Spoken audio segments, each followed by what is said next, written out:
Hogstye.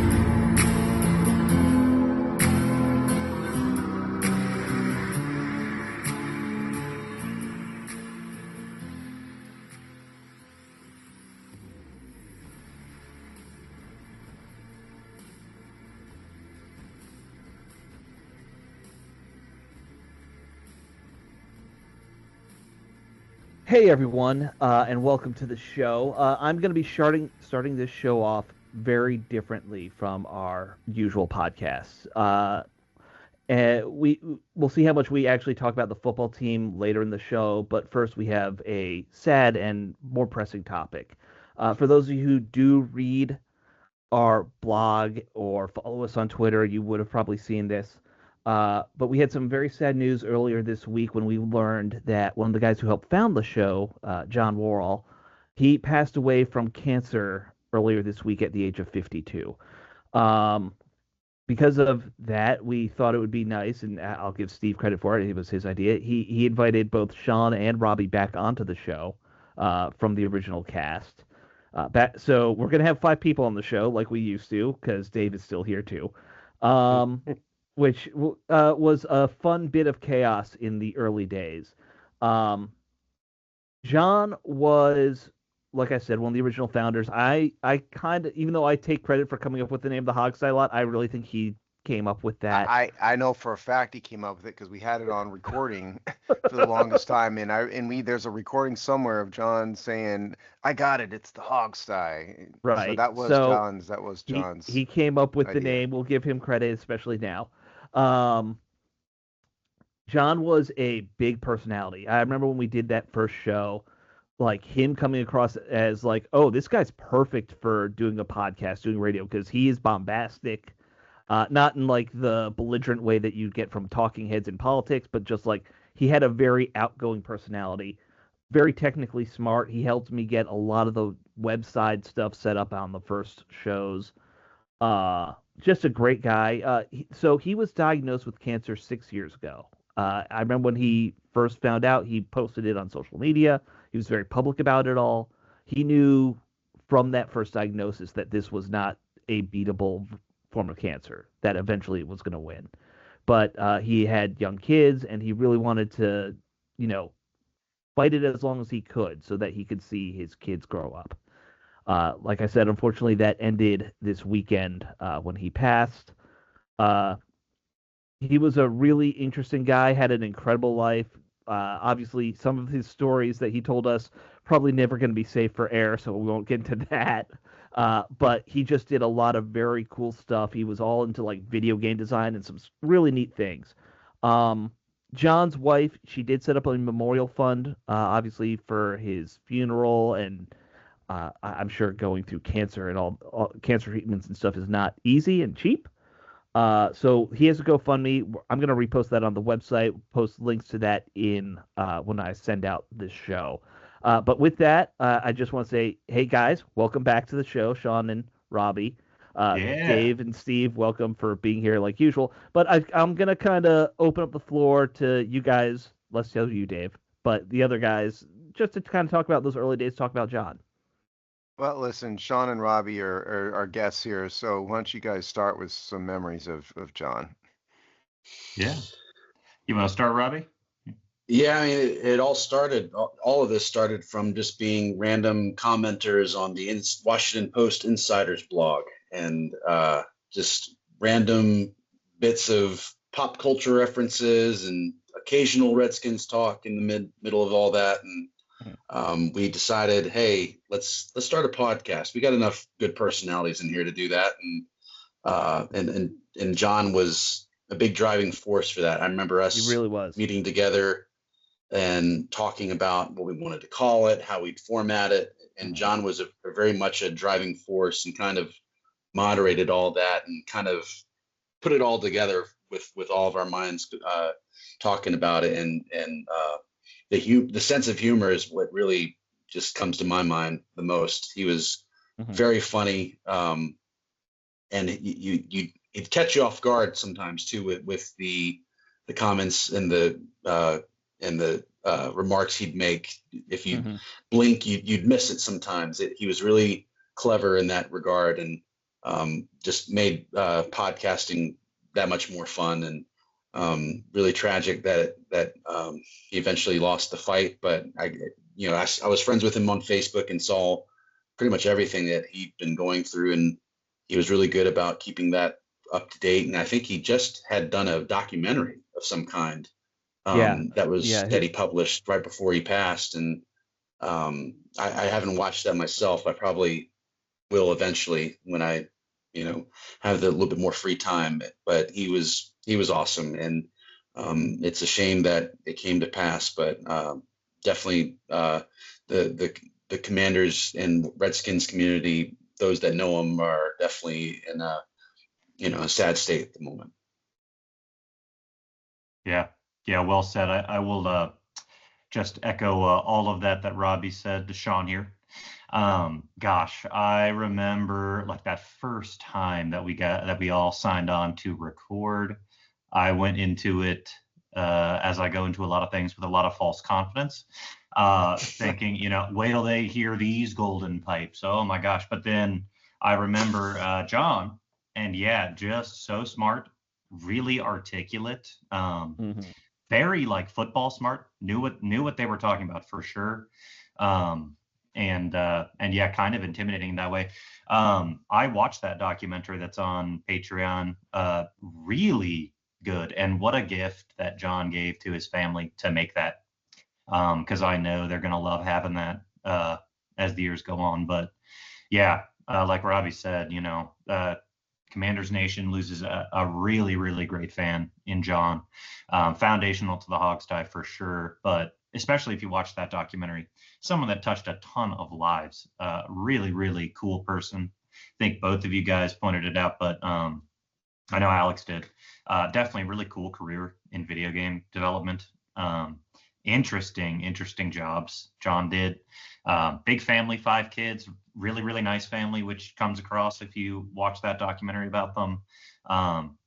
Really, really, really good stuff. So nothing but love to John's family. And good reminder, hug your loved ones close. Just seeing these guys again, it's been a while since I've seen Alex, Steve, and Robbie. Great to see you guys again. It's a good reminder to stay in touch with people. More than anything, tip of the hat to John's family, and all the love in the world to John.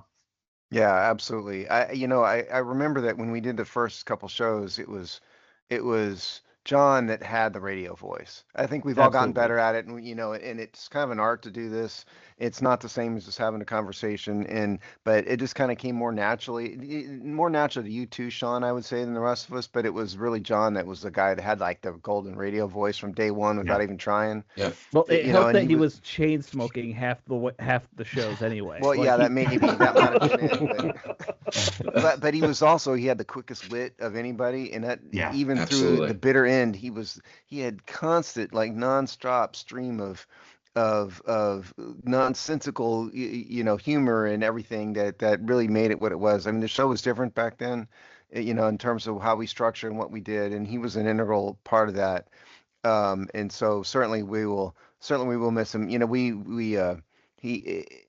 He left the show and left the site for personal reasons, but we had no ill will amongst him.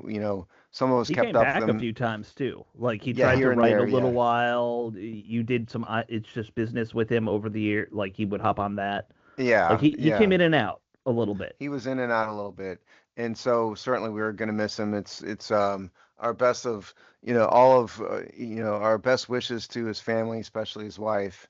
And we'll get the GoFundMe up. We'll repost it on Twitter too, if you didn't say that, Alex. Yeah, already. Well, of course. Yeah, and it was funny because he he didn't just do video games. I mean, Sean, you're underplaying it, because he was involved. He was with EA Sports, and he was one of the innovators of Madden. He worked on the coding for Madden, and he was with it from the beginning. And and that's probably, I've got to say, probably the most popular video game ever. Probably, realistically, isn't it? Most likely, it's up there. I mean, he lived overseas in the Pacific. He lived in British Columbia and like all over the place. He had a really, really interesting life, and certainly we're all gonna miss him. Yeah. When I think, we talk a lot about his personality and that quick wit that he had.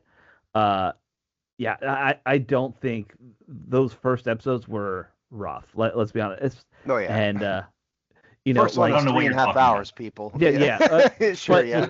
it was 3.5 hours, and it was probably 2 hours and 30 minutes of just John spouting stuff and us just Nonsense. trying to keep up. And it's If we're Sean being trying to honest. moderate something that should have been ended. The unmoderatable. Yes, I think that's a fair assessment of his talent. Honestly, very hard to moderate that guy just because, and he wasn't doing it to be narcissistic. He was just No. like, oh, and then there's this thing, and then like just go go go. That was his mind. Mm-hmm. Very sharp mind there. But I think it is sad. We all knew it was probably going to happen sooner or later. One thing that He knew stands it out was to me going to though. happen sooner or later. He said it openly. And Yeah, and I watched a few minutes of that documentary that he did. I'll watch the rest of it, but he also recorded a song through a cancer charity. He's not yeah, Yeah, even a so musician talented. at all. Yeah, he's not a Yeah, musician at all, really. Um, but he did that. pretty good. He did a lot of things. yeah. He really did. I just one thing, and we've talked about it over the years, on the air, off the air, but even in those early years, we talked about it a lot, of course.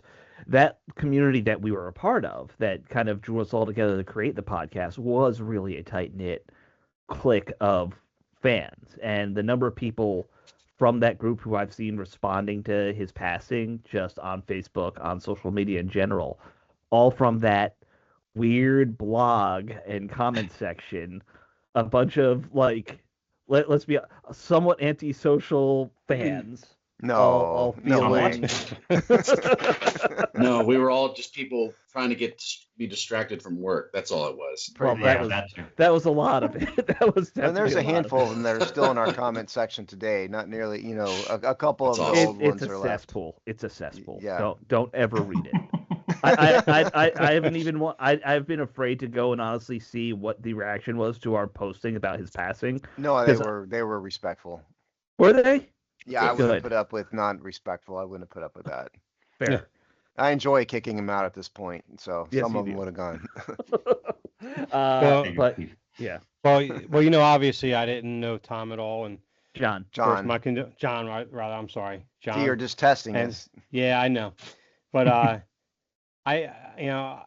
and of course I share my condolences to the family and you guys here, you know him very well, but I did kind of research on the Madden thing that you guys were talking about, and it came up, and because I was pretty interested by that because I was a huge Madden player, and apparently from the early 2000s, he was part of the audio video producer of the Madden NFL game. Hmm. He was also integral in for the game for the regular Sony PlayStation, Nintendo 64, and PC. So I mean, all of that is right there in a simple Google search. That's pretty amazing. I didn't even know he was even part of all that, and just to Yeah. think that to play a game that he was associated with in that sense was actually pretty cool. Just to think about that. So Yeah. I think he he was just there taught for us a long something. I don't time. think he ever told us what he did with it, with the game. So you just said he was with the audio video part, right? I yeah, think we it's just learned something. Yeah. right. No, he and Hmm. I talked a little Really bit cool. about that because he It was. probably would have been Greek to me, but Yeah. But he was there basically up until they from the had to beginning. get rid of. He was there from the beginning, but at one point they had Madden and NCAA, and they had to get rid of NCAA. So when they had to like basically cut their entire game Well, force in they half, had a trademark problem with right, but they had to NCAA. fire thousands of people, and he Yeah. was unfortunately let go at that point. But he was there for probably decades. And listen, I just gotta say, this is the second person in span of a month who I have known well that I have lost to cancer, and I'm sick and tired of it. It's Fuck really cancer. horrible to hear that, yes. And I don't have any particular in mind, but all we can do is give to the cancer research charities and the hospitals that are trying to Right. fight it, Right. and it's a worthwhile cause. Yeah. Because believe me, if you've never done it, it's a second. I had to tell Sean and Robbie what happened, and I had to do it a month ago for the other person, and it's not fun at all. It's horrible, and I wish there was something we can do. And all we can do as people is, try to support the research for the people who are the experts. Yeah, that's right. absolutely. And 52 is way too young to, have to Yep. Oh, that's the like same literally age as the my other age guy. right now. It's the same age as the other person I'm talking about. Yeah. Wow. Yeah, it's just awful. Well, everybody knows someone touched by cancer, so yeah, well said, Steve. Yep. And that's a good note maybe to end the topic on. Yeah, I mean, we all know somebody affected by it. So, John, just the latest example in our own lives. But yeah, sorry to hear that, Steve. And again, all the love in the world to John. Yeah, believe me. I mean, you haven't, suffered until you see a wife suffering from a tragic, unexpected loss of a husband. It's just the worst. Right. Absolutely true. Yeah. Absolutely true, unfortunately. Well, I guess we do need to turn to happier topics at some point. Are you talking about the blowout loss to the Vikings? Well, yes, I guess. Is that a happier topic? Then Maybe. death, it is. Yes. Well, yeah. Well, wouldn't say it's a happier topic, but it's a different topic. It's a topic. Well, all right. 3, 2, 1, doing a mental reset, and Rest in peace, John. Everybody has to move on, and we are now going to move on. Hey, we do have a podcast that other people listen to, unfortunately, and no, it's fortunately. I mean, we're glad they listen. Yeah, we are. That's true. And just while you're listening, remember this probably would not have happened without him. So. Oh, it definitely wouldn't have. Thank you, John. Yeah, thank you, John. All right, I guess let's talk about the blowout.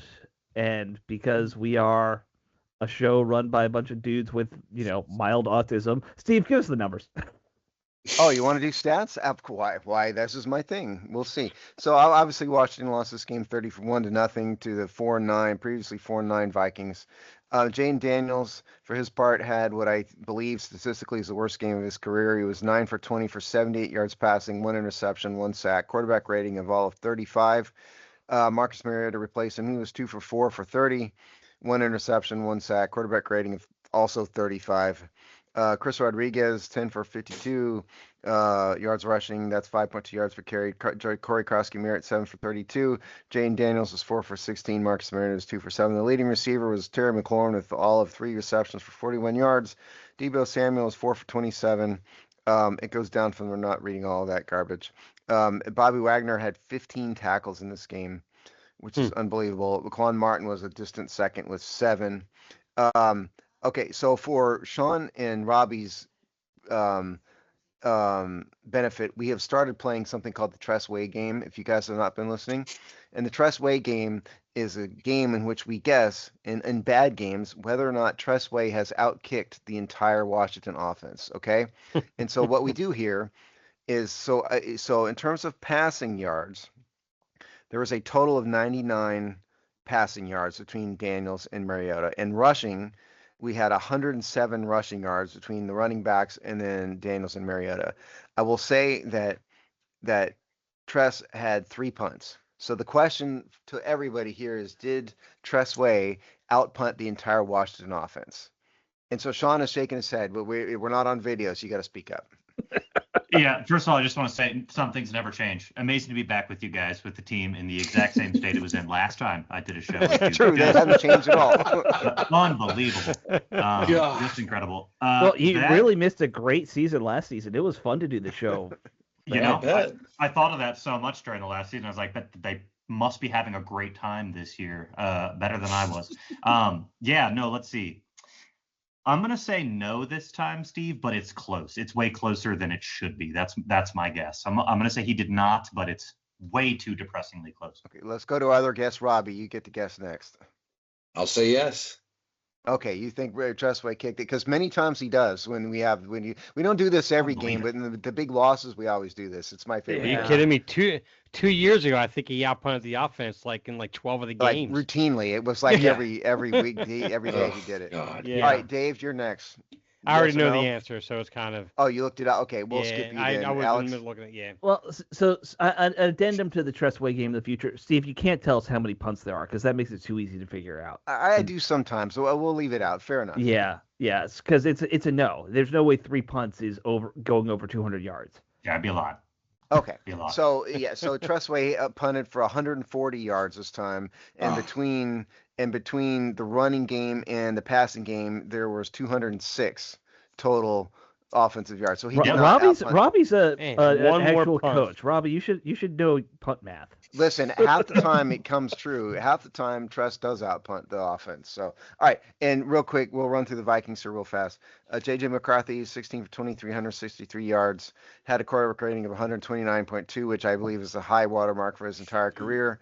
wow. Aaron Jones, leading rusher, 14 for 76, 5.4 yards a carry. Jordan Addison was a leading receiver with 4 for 62, and that is stats. So, where to start, kids? Unbelievable. Yeah. Jeez. I mean, I don't know. It seems like the team is so bad, it's almost difficult to assess. What's the Hogstyes diagnosis for why things Well, are I the way they are? mean, in terms of offense, this is what I want to hear you guys' opinion on. First and foremost, Jane Daniels has not been himself the entire year. Even when he Yeah. was healthy, he didn't look to me the same at all. He didn't have the same ability to read the field. His passes were inaccurate. His running game was off. Nothing about him was the same to me. That was what I've seen. And then you throw in the injury and stuff, and it's just total wasted season. But I mean, Yeah. Robbie, you're the expert here. I don't think they're doing as good of a job of setting him up for success either. I think, and that's, not like it's intentional or anything, but I mean, even last week against the Vikings, way too many drop back passes. And the running game was working. I felt like they Right. just abandoned the running game for no reason. And Especially all in the red zone, maybe.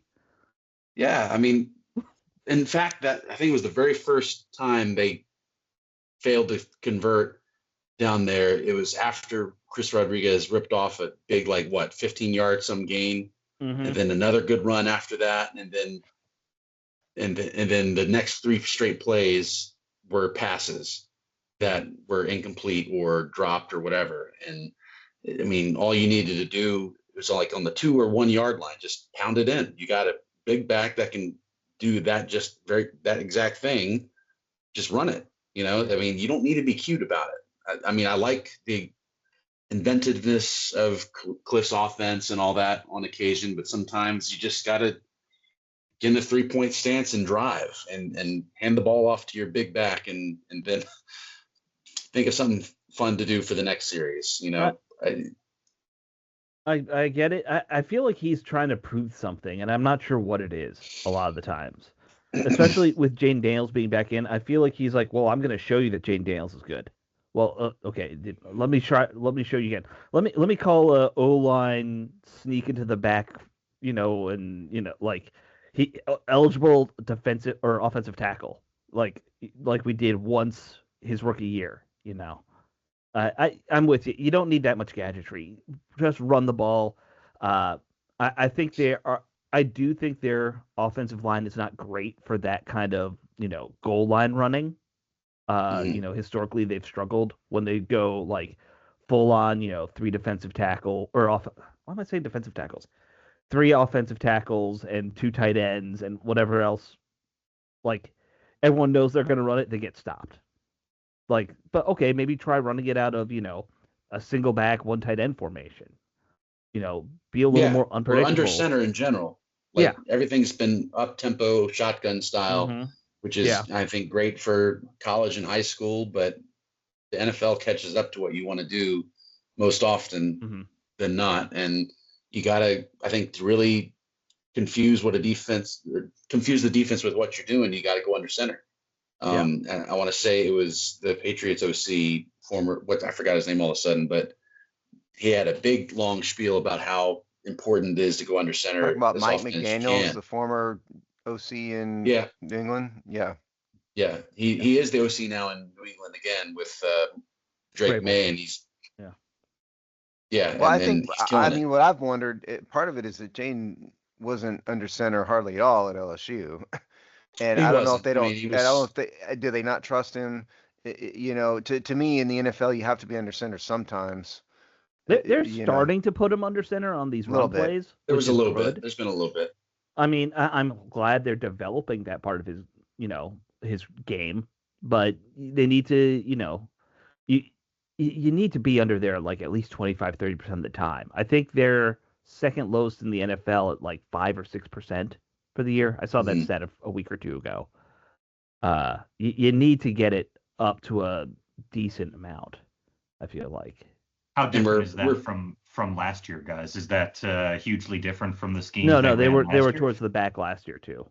Yeah. I So mean, it's the just difference not in the working this yeah, well, and the difference in last year is that statistically, Jaden Daniels was a huge part of the running game. Right. Yeah. You know, and he just isn't this year. But to Robbie's point, you know, if you look at the numbers between Chris Rodriguez and Ja'Cory Carski-Merritt, had 17 carries for 84 yards. You know, that's a pretty darn good percentage. That's 4.9 yards per carry. And they just abandoned it. And I recognize that the game got out of hand, but it was only 14-0 at halftime.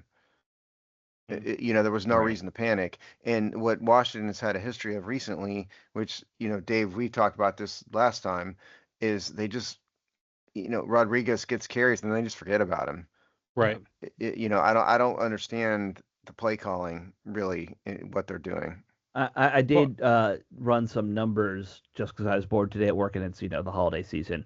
This team still, even with Daniel's injuries, but because they have Mariota, they still lead the league in quarterback rushing yards overall. Mm. When you add up every team's quarterback runs and all that stuff, this team is still the top team for that. Um, which is kind of wild to what's think. What's interesting too is I think it was John Keim that shared the story. It was from ESPN.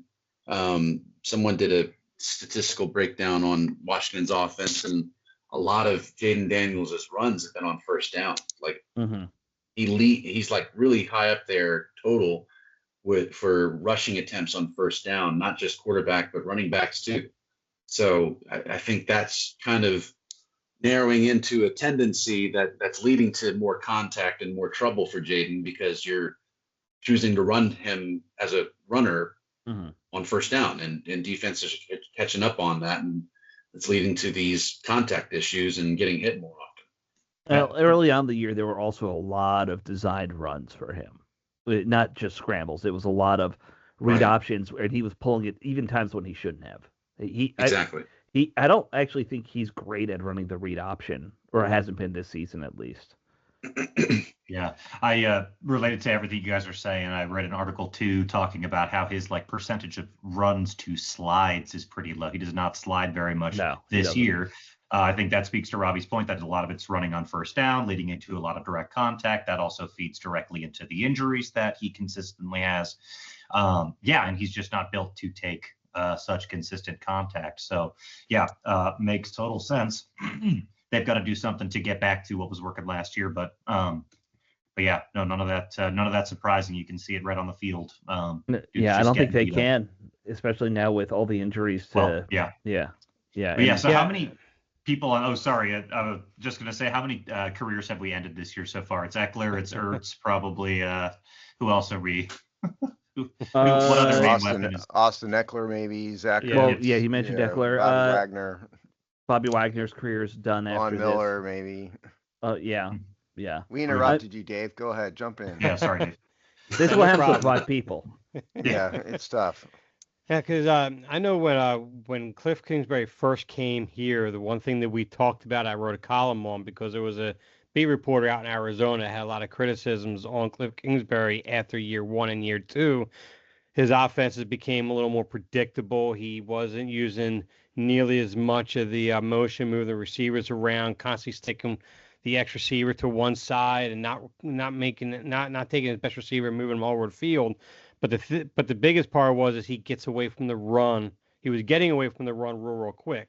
Well, last year when he There you came go. here, he was just the opposite of that. That last year, he was moving McLaurin around. He was using the run game. He was using a lot of 12 personnel sets. He was creating mismatches on the field. He was creating confusions against the defense, and the offense was working. Now, granted, they had no tape on Jaden Daniels. We know that, and now they do.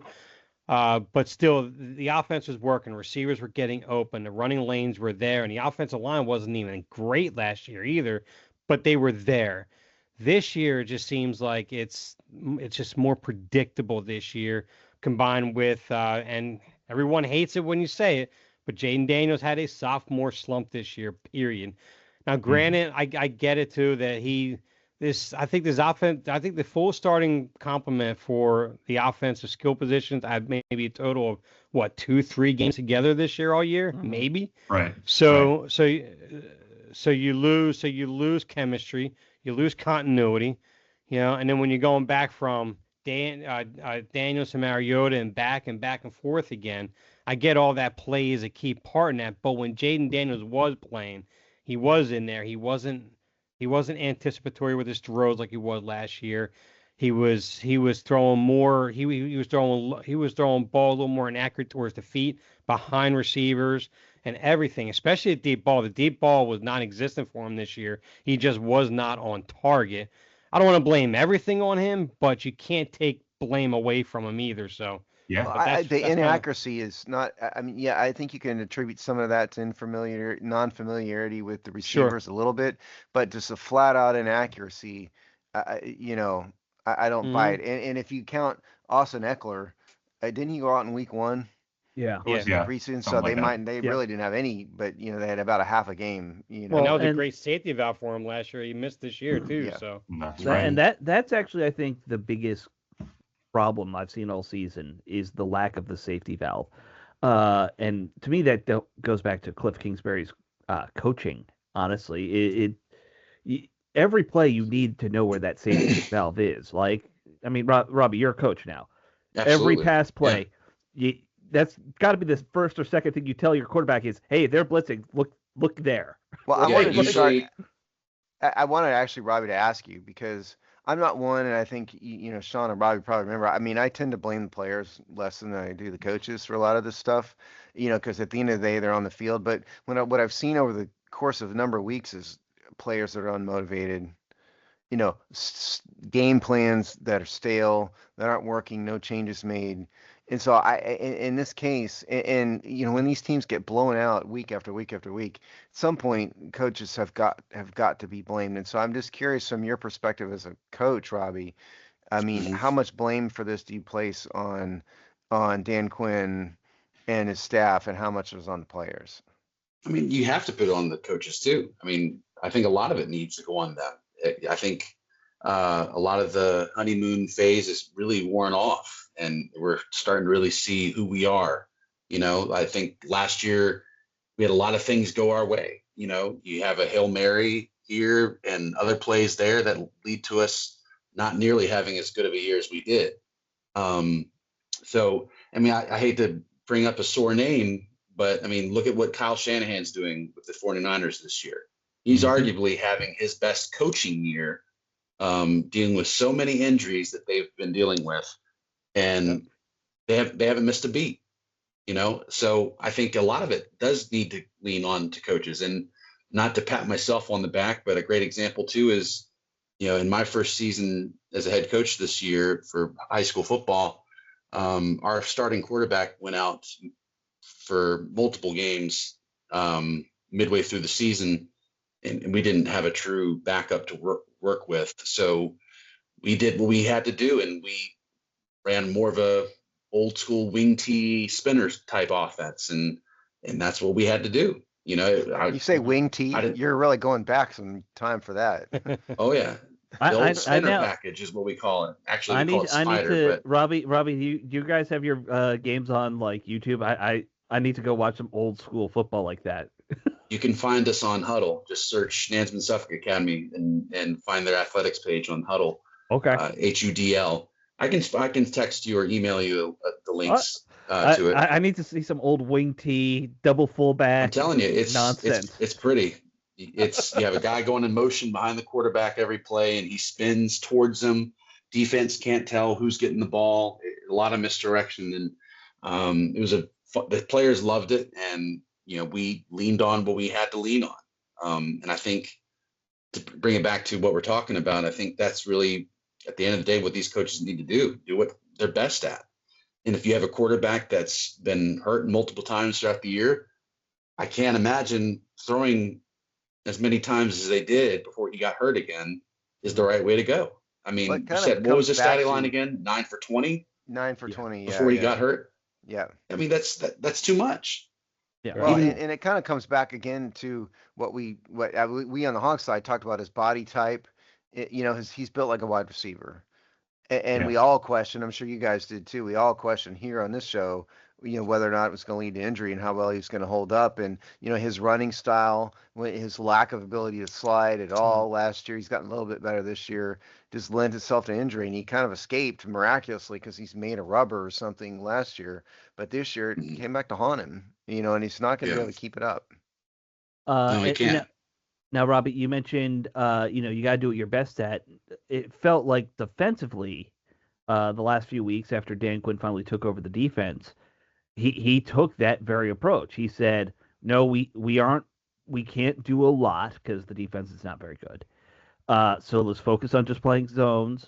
Let's focus on the occasional, blitzing a corner or some kind of exotic blitz to get pressure every once in a while." Mhm. We didn't see it this week. I don't think they brought any pressure at any point in this game. I Didn't was seem kind of like it. surprised. I was kind of surprised that the defense kind of almost reverted to playing a lot of. They were still playing a lot of zone, but they're like stylistically, that did not feel like what Dan Quinn had been doing the last few weeks. I mean, they faced another Shanahan disciple. I mean, Kevin O'Connell's a brilliant play caller, and he knows how to adapt and adjust. And I think he had their number. He had us figured out. He knew what this defense couldn't do, and he exploited that. It Yeah. made it very easy for McCarthy to execute it. Now, the Yeah, one thing 'cause- we've talked about recently too is guys like Mike Sanders still, especially when he was kicked to the outside last year. He had a good year last year, especially down the stretch into the playoffs. He was very effective, and then this year it just seems like he just regressed, took a step back. It looks like he struggles in the slot, but it looks like he's a little better on the outside. But it seems like overall, guys like him have not further developed their game, along with guys like Ben Sinnott and so forth. And it's like, have you even noticed that too? Like the development just doesn't seem to be there for these young players. But yeah, And we need to there's nothing. move to defense. But Rob, before we do, I want I to get mean- Robbie's opinion real quick. For those you don't remember, Robbie was a Steve, college collegiate. I did very tastefully move us to defense. I know, but what we didn't. But what I'm saying is I'm going backwards. And real quick before we do, I want to hear what Robbie's opinion about Josh Connerly is.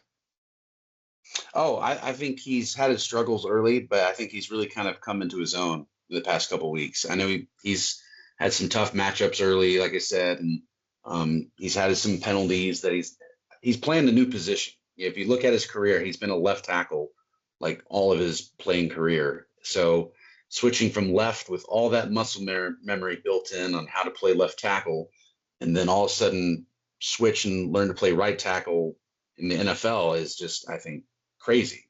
So I don't think he was given a good chance in that realm.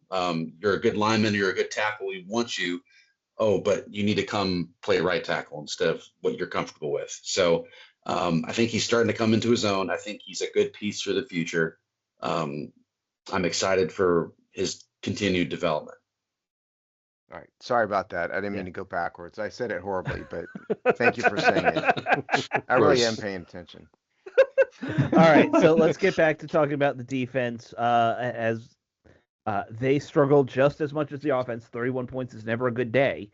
I mean, I don't put a lot of this on the defense though, because I have zero expectations for them to ever have a good day at this point in the season. They're a mess. They were not built right from the beginning, and now this is what's going to happen if you don't have a good defensive end or 3 good linebackers. Or well, it's more than that. So look, you traded for a corner who doesn't know how to play corner anymore. Yeah, I mean, but it starts with the pass rush. They have absolutely no pass rush whatsoever. I mean, we told you in the game preview for the Vikings, figure out how to get a pressure. No matter if it was JJ McCarthy or Max Bosmer, who really sucks. And they got absolutely no pressure. And like Deron Payne has had years where he got pressure right up the middle, and he's just Yep. not doing it at all this year. Javon Kinlaw isn't doing it at all this year. The ends Yeah, are Payne's the like, only one doing anything along the line. It seems like. Mhm. but he's not getting any pressure on the quarterback though. No, absolutely. You know, um, and they just can't. And even Frankie Louvu lined up as a part-time end or whatever. None of it is working, and that dramatically affects the passing game, irrespective of the There, sucky corners they have. there's just no speed. There's no explosiveness. There's a lot of old guys out there. Well, older, I shouldn't say old because I'm basically the same age as them You're at not this on the point. field playing NFL football No, though. but No. in NFL standards, professional athlete standards, they're old, and Right. we just are not a fast team, and we get exploited in that realm. Like a lot of times when they've been trying to stop the run, I feel like every team every week at least runs once or twice a quick pitch outside, and the Mhm. defense just cannot get to the edge, and they beat us to the edge every single time. Mhm. If we stop that, it's a miracle when they do. Um, but yeah, I mean, there's no real true speed off the edge. There's no threat to run a quarterback down if he scrambles from the linebackers. Our corners and safeties are not fast either. We're just slow. I think at the grand scheme of things, that's really what's kind of killing us right now. We're too old, and there's no true dynamic athletic ability to work with. Yeah. Yeah. What can you say other than that? Even our good players on defense are still old, and that's still an issue. It feels like the defense in that position that it so often is with this team, where we need multiple off seasons to really fix what's going on. Yeah, no speed. Is there really any position that couldn't stand to be upgraded in some way on the defense? It doesn't feel like it after a game like that. No. Yeah, just miserable. Yeah, Kinlaw, I think somebody brought up. It might have been you, Robbie. It might have been Alex earlier. Not looking like the best move at all by any means there. Yeah, just a mess. I know Dave mentioned Sainris still. Yeah, it just seems like people aren't developing that could be. No one's taking a step forward. Just miserable on the defense. Miserable. Yeah. Yeah, no, it really like there was nothing redemptive about this defensive Well, and I do performance. reckon we have to recognize, like, against the Vikings, who is out there? It's second string defensive ends, it's third and fourth string corners, Yeah, true. all of that. All But true. but it wasn't working when they were all out there, when the starters were out Right. there. No. Just hadn't worked from the beginning at all. And I would like to reiterate for the people in the comment section who are begging Bobby Wagner to be benched in favor of Kane Madrano, please Yeah, grow come up. on. Yeah. Please grow up. Yeah, I'm with you. You're Give not me a going to break. replace the defensive signal caller with a rookie who's literally never taken a snap on defense. No, I That's don't think crazy. Kane Madrano's gonna get that job. I do No. think it is time for Jordan McGee to be out there for entire games. But that's not necessarily even replacing Wagner. That might be Luvu because I think he plays that role better, just size and speed wise. And let's be honest, Frankie Luvu, even though he might be their better of those two linebackers, he's gonna be 30 soon anyway. Like Yeah, and he's not the long term answer either. he's scrappy, but he's also slow. He's not fast enough for what they No, want him to do. no. His best asset is that he's kind of the goon, and you need a goon on every good defense. Yeah. Absolutely. Yeah, I know that's more of a hockey thing, but that I don't it know if I applies would to call football. him a goon, but Oh, he's absolutely Robbie. Is he a goon? You know what I'm saying, right? Like He's the brute, or Right. if just the guy you want at the bar with you when Right. a fight breaks out. right. He's gonna be smiling if somebody hits him, Yeah. because he knows something's about to happen. That's Frankie Luvu. You want those guys. That's how you play football sometimes. All right, let's finish talking about this. We still do game balls, guys. Just so you know, Oh, it's no. fun. It's fun. Oh, It is no. fun. it is not fun, Yes, especially it is. after not this today. game. ball. No. Oh, I love the game ball thing. Well, I you do. love it because you always give them to the other team now. So, Steve, what? Why you think I'm gonna? I mean, I would like to honor the Washington, like everyone else. Why don't you give us your game balls first, then, Steve, and honor Washington? I've made an effort to honor Washington in this case, and in this case, I think J.J. McCarthy deserves a game ball, offensive game ball. He had the best game of his career. He How had a fitting quarter is that rating that of happens against us? 129. It's tradition. He looked like he was in command. He played a team that he was clearly superior to. So offensive game ball is J.J. McCarthy, and I That's refuse. ice cold, Steve. Normally, with 15 tackles, I would give Bobby Wagner a game ball, but I refuse to do that because when you lose 31-0, you don't deserve a game ball. Period. And so I'm going to give it to Blake Cashman, who had 10 tackles. So they're my Washington game balls, and I think, by the way, the offensive game ball needs to be presented on bended knee to J.J. McCarthy by Dan Quinn. So that's my game. This is Steve's bit every time. Is who Not has every to present time. most. Just sometimes. If you give game balls to the other team, you'd like to say who's presenting them. I enjoy it. I really do. It is. Yes, basically the anti-game ball. Who's the biggest loser each week? Sort of, yeah. I can go next. Give everyone else some time to kind of, figure out what the hell they wanted to say. Offensively, I mean, look, no one deserves it in a shutout, but let's just go with, I guess, Terry McLaurin. Good job with that one catch. Good, there you go. You had one big. That was like our only good play was that first catch, and that was it for the entire offensive day. So good for you, guy. With defense, I will somewhat seriously give this to Von Miller because I believe that sack he had moved him up another spot in the all-time sack list. I think that they mentioned that he's now like top 5 or something. I don't remember what the stat was, but they said, hey, that moves him to top 5 all time or something like that. So good for you. Yeah, active sack leaders, yeah. Oh, it's active sack leaders. Okay. It's active sack leaders, yes. Gotcha. All right. So it's not all time, just active. Right. Less impressive game ball now. I mean, in light of this game, it's about the only game ball you can give unless you want to be sarcastic like me. I'm sarcastic at work. I don't need to be sarcastic on the podcast. I can't live without being sarcastic on the podcast. All right, I'll give some game balls out. I'm going to give the offensive game ball to any running back, any of the running backs, because maybe us giving game balls out will convince them to actually give the real ball to the running backs, not abandon the run as they show a tendency to do. So karma situation you got going on there. yeah, I suppose. Defense, I will give it to B-Wag.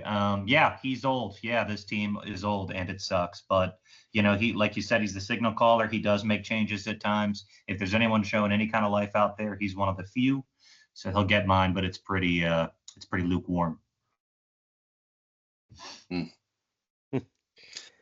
right, well, rock, paper, scissors. Do you guys need to play rock, paper, scissors for this? Go ahead. No, you're good. Go ahead. Now, I'm actually going to go with because it's probably going to be the last game of his career, and I think he was such a great safety valve and veteran for. Oh no, this Daniels. is such a good call, dude. Sorry, such a good call. I'm going Zach Ertz with this one. Yeah, I think it's a shame he went out the way he did, and I'm sorry, but Mariota, why did you throw that ball like that to me? But I'm sitting on the chair, so whatever. But no, yeah, absolutely. I think Zach Ertz would get it from me on that part. Good call. And yeah, and on the defensive side, I think I'm going to pull with Steve on this one because the defense was just horrendous. And I'm going to go defensive side. I'll go with that's a good point here. I'll go with Cashman as well. Actually, no, I'll go with Redmond. He had an interception.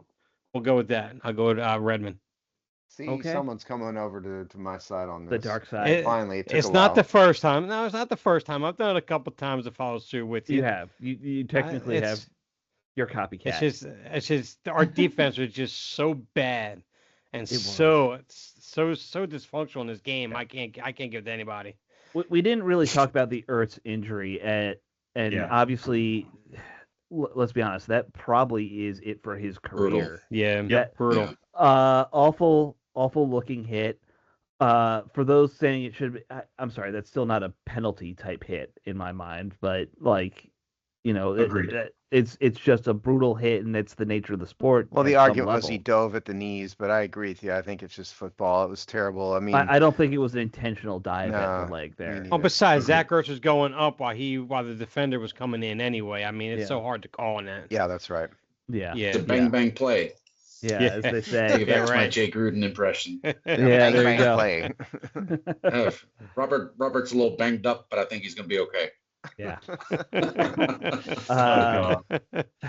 Yeah. So, Zach Ertz, thank you for what you did the last 2 years, because I think this is probably it for him.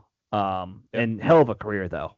Yeah. Probably a Hall of Famer at this By point. the way, that was a great impression by Robbie, and who people have forgotten once did his impression of a kicking net. Remember? Right. Yeah, that's right. One of our weirder ideas that we had. Yeah. It's funny. It's good. It was a good bit. It was a good bit. We ran that bit into the ground like we did every bit. It was a very, very angry kicking net. I remember. Oh, you know what? Speaking of RIPs and good bits, want to give a quick shout out to Rick Snyder too. I know we're a little behind on that, but I did my Jay Gruden impression for his podcast a long time ago, doing the what was it? You Can't Handle the Truth monologue by Jack Nicholson, and I did it as Jay Gruden. Right. It was a good time. That's right. So I forgot shout out you to went Rick on Snyder his and did that. yeah, Rick was a good guy. Yeah. he was. Robbie, you may not know this, but he did a podcast for us for like a year. So we really? We had, No, I didn't know that. he brought More his, than a year. It was like Seasons of 3 Discon- seasons that he did. Yeah, on. Seasons That's of right. Discontent That's right. was on That the was- show. Yeah, it was on That our was the site. podcast I did it Yeah. with.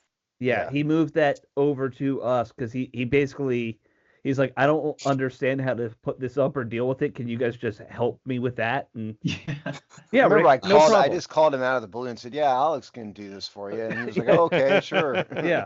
There you go. He was a super nice guy, man. I do miss him too. Yeah. Absolutely. Yeah. We So bonded with him quite a bit. good. Yeah, he was a good dude. I was appreciative of him giving me that opportunity to do that. It was And another highlight. I mean, while we're real quickly talking memories and stuff, doing when we had what's his name, Danny from Danny Rouillet. Danny Rouillet. He did John Gruden and I did Jay Gruden. We did a little conversation between the Gruden brothers a long time ago. It was great. That was good. And you know what? I've been working on a decent John Gruden with his unboxing videos, and I pulled it out one time during the season. Fun little story. I know I'm kind of taking us over our time, but it was just funny. I had a box come in with some gear for the teams from the team store, and I was talking to my coaches, and I was like, "Look at this stuff, man! Tell you what, this is from Bobby Wilder and the Tennessee Tech Golden Eagles." I had a lot of fun with it. It was great. Nice. I've seen those videos, Robbie. I know exactly what you're talking about. Yeah. Played for the Tennessee Tech Golden Eagles, man. But great John stuff. Gruden, I think, has lost his mind a little. Just Well, John a little Gruden bit. is lucky got run out of the NFL for saying inappropriate things in emails and whatnot. Right. You know. And now he's making a comeback, though. He's making a Spider comeback. 2Y banana. Hey, you know what? Speaking of playing Madden, like we were still the best play to ever run on Madden. 100% It's a effective. great play. Yep. Yep. All right, my game balls before I take us too far off track. I'm going to give the defensive game ball to Andrew Van Ginkel for his routinely, why did you think that was a good idea? Throwing a screen to his side, you're asking for a pick. And there, sure enough, he showed up and did his thing, just like young Ryan Kerrigan used to do. So Andrew Van Ginkel doing what he always does in that area. He did it with the Dolphins too. It makes no sense why you would even consider throwing a screen in that situation. And then offensively, I got to give it to the linemen. I think they're, all things considered, doing a pretty good job. Like we talked about Connolly struggles here and there throughout the season, but that's a good offensive line they got out there. And Laramie Tunsil's been a stud the entire season. He's had his penalties here and there too with his false starts and all, but I mean, false starting on offensive lines kind of become a cool thing to do now. It's a matter of if you get caught or not. But and Chris Paul's been a nice surprise too. Yeah. Yes, Chris Paul's been a good surprise, and I think we do have good depth with Wiley on the bench for the interior and potential tackle. I think the line's been doing pretty well overall, and I'm gonna give them the game ball.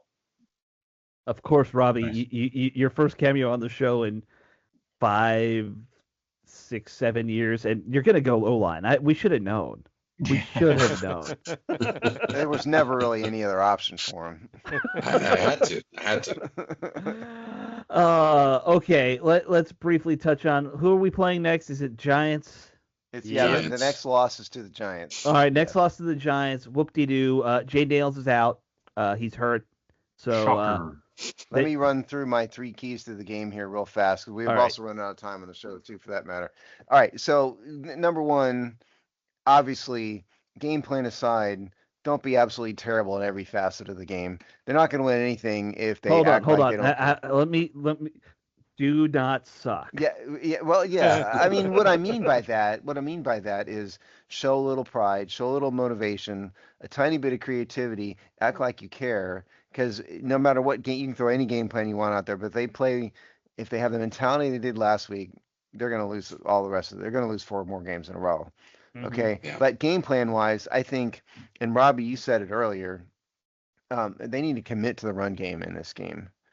Because for one thing, the Giants suck against the run almost as bad as Washington does, and they're better against the pass a little bit. But more importantly, Washington just isn't a good passing team this year, and they've got some running backs that can run, and they always give up on them. So commit to the run game, stick with it. And then the other thing is, I've given up wondering when and how Washington's going to dream up a blitz, a effective pass rush. So I think in this game, considering how well Jackson Dart has done, they need to focus on the secondary here, and I think they need to stick with the zone. Forget the press man, stick with the zone, and really, really try to lock down the receivers.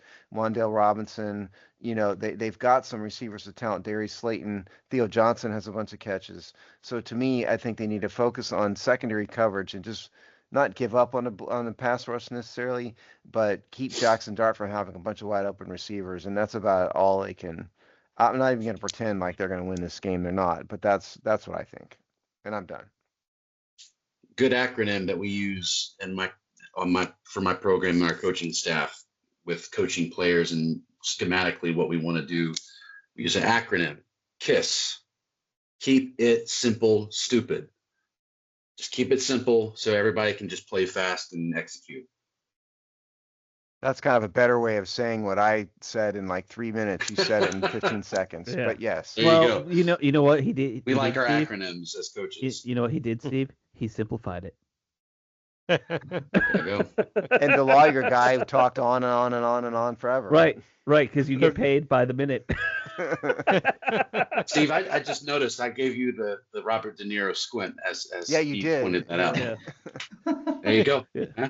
I might That's have it. to bust out Kermit the Frog before this show is over. By the way, for the record, because we haven't done the show in a long time, Robbie is slowly turning into a true football head coach look. You got the Dan Quinn goatee going with the you've got the Commanders camo hat right now. You Yes. throw the headphones on there. Yeah, you're basically Dan Quinn 30 years ago at this point. Yeah. Get him a clipboard I'm right now. doing Dan Quinn's hand signs. Yeah, he flipped the hat backwards. Can't too, wait to get it just make rocking. Yeah. You've definitely turned full on coach from the aesthetic. All right. Does anyone else have anything useful to say about the Giants No. game? I have a feeling there is not much useful to say about this game. No, they're The not going to Giants be are able to favored, stop by the them. way. Yes, the Giants are favored, despite the fact that they have 2 wins on their season. They're 2-11. The only thing I would say about this is this, for those of you who are like on the race to the bottom crowd, this is actually a very important game. Right. For draft status. If you're pro tanking, you actually want to lose this, which Yeah. I still can't be pro tanking. I can't either. No. Robbie, are you pro tanking? Is that what you're saying? I will. Yeah, just say it, Robbie. Just say it, dude. I am There's no repercussions for the NFL. Not for my team, though. We do not tank. Okay, no, fair. we win. We win where I'm at. I mean, you're at your level. Tanking doesn't help you at all. That's right. Yeah, it doesn't. There's no draft in high school. Predictions here, because none of us think this is going to go all well. All right, yeah. Let's do predictions and let's get out of here, folks. All right, I'll go first. I'm gonna say Washington's gonna lose this one easily, 24-10. I was right about where you. I was right with you. I bet 24-13. Oh, optimist. Yeah. Oh, I think it's going to go horribly wrong. I'm going to say 27-10. Wow. You guys are predicting way more scores than I am. I was going to agree with you on the loss, but go lower score, like 14-10 Giants. Meaning both teams suck? Yeah, absolutely. That's fair. Where that is a fair point. We forget. I'll say 10-3. Yeah, 10-3. Oh, that's going to be the most boring game in history. 10-3. Oh, no. There still was that 3-2 game that happened many, many years ago. Oh, yeah, you're right. Can I share real quick another interesting, crazy game result? Since the times I've seen you, before I became a head coach where I'm at now, a couple of years ago, we played a game where the end result of the game was 2-0. We lost 2-0. Wow. That's like a soccer game, man. That's not good. We lost 2-0 because of a safety. We were backed up on our goal line, and we ran a outside. It was basically a toss, and it was not a good call for that moment, and gave up a safety. Robbie, you're an O-line coach. That's got to sting even more for you, because that means it's kind of your guys. Well. We can't get out to the edge if you don't. If we're out leveraged, there's no way we're going to get to that edge. So that's really what happened. What you're saying is, in conclusion, is that Robbie helped coach the most boring game in football history. It made the news. It was. We're talking about it. It was Steve. pretty. Yeah, it's true. 2-0. Hey, but you know what? You bounced back from that. Now you're a head coach, so that's worth something. Well, I was just the O-line coach back then. I wasn't calling the plays. Oh, okay. So you're out of you were not in trouble for that. Nope. Yeah. Don't run tosses if you're backed up to your goal line. That seems pretty basic. Even hand it to a fullback. Yeah, hand it to a fullback. Go or up middle. Just sneak it and try to create some space. Yeah. But that's not what happened. Push, for Christ's sake. Right. We kind of have had a formula for that since the 19 teens. So anyway. All right. That'll wrap up the show. Guys, I will say it's very good to see you both again. And by the way, too. Sean, you fell right back into hosting. I could tell. Like the second we're like, all right, we need to move on. Sean's like really wanted to like. Sean's taking over. It's muscle memory. We fell right back into our roles. That's what right.